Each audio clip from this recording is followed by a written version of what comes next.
How's it going, guys?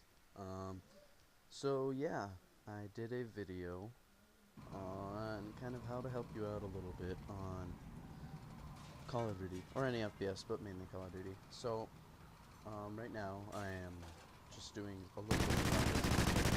See, I'm over there, and this is, unscoped, just no movement or ever. I'm just shooting, and you can see the spread and how high it goes up. Now this is me trying to contain it and hold it down. So this is me down, goes down, and you can see it's a slower circle, or a smaller circle, but it's still a big range. Now this is me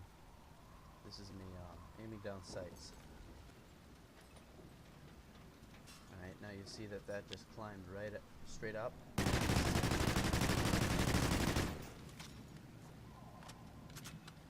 Much smaller, much smaller. The size of a head.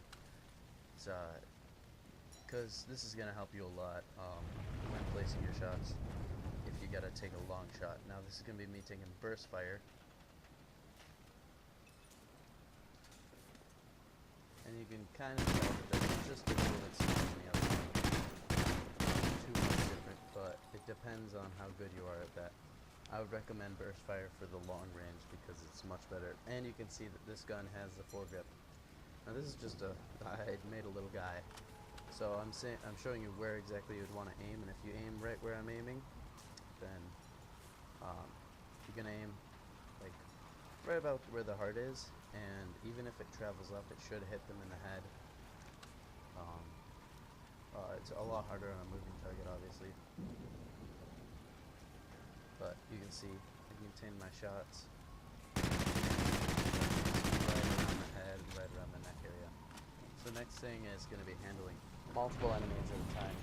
I know this is a really difficult thing for a lot of people. So I'm going to map out where they're coming from, and we're just going to say 2 people are coming in. Alright? And I know you could try and take them both out, but I mean, if they both see you, alright, so they're gonna come down there. If they both see you, pretty much done. So you're gonna want to use flash grenades, and say they get flashed, then you're gonna pop around the corner. Give me a sec. Alright, pop it around the corner, and boom, you shot them. You see that mistake right there? Reload it immediately, and that's a habit that I kind of made.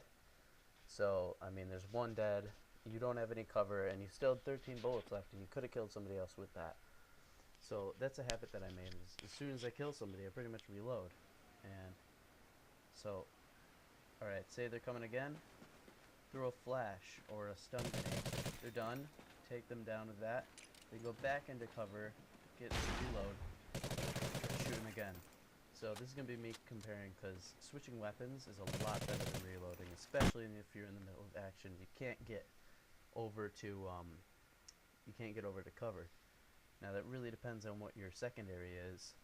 Mine in this case was Kimbo, or if that's even what it's called in this game. It's a Kimbo, whatever those pistols are, 357 Magnums. Alright, well, let's move on to the next thing.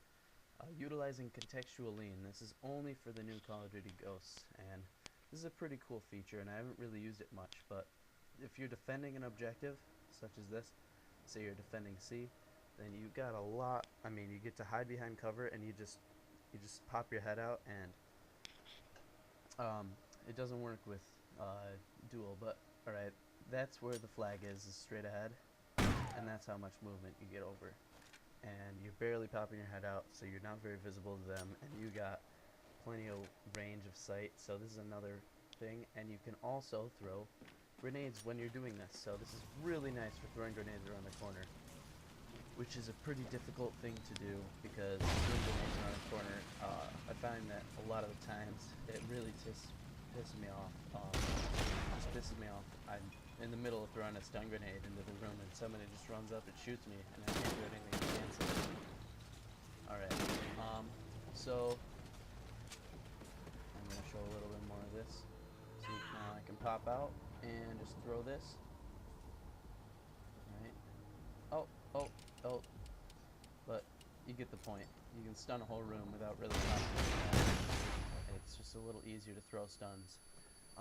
It might help out your gameplay a little bit. So, let's see. I'm just gonna throw another grenade as proof. See, and you can even be behind the cover when you throw it before you throw it. So you just pop out for a second, throw it, and duck back in, and wait for it to go off, and go into the room and clear it. So this next part's gonna be about defending your objectives. Some people aren't objective players; they like to play objective-based games and just go for kills. But that's all right. Nobody likes a camper, so don't camp. But I'd like to say choose one area on the map and just defend the heck out of it. And so basically, I would find like this whole building and the area around it, and try and hold the fort, you know. And so, like this building is a good example of if you're trying to hold C and B, you get two. I mean, you can totally have eyes on B the entire time, and you can make sure that they can't get B. And it's I mean, a lot of people like to just freaking rush the B flag, and they get screwed. And this is also an example right there was how easy it is to see people who are hiding in the windows doing that.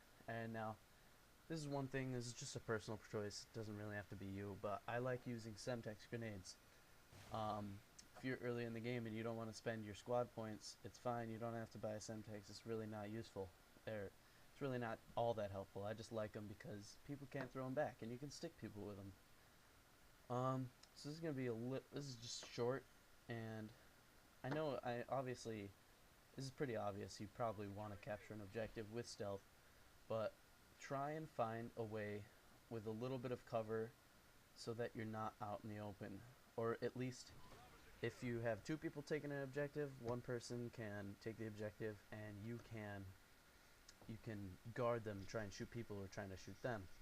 Now this is another thing that a lot of people don't get, and that's play on the outside. Because if you're trying to, I mean, obviously, if you're trying to get B, it's hard to play on the outside. You gotta go in and get B. But if you're playing on the outside, then you just look inside, and there's all the people that you gotta shoot, and you just watch your sides, and then you watch the inside for shooting.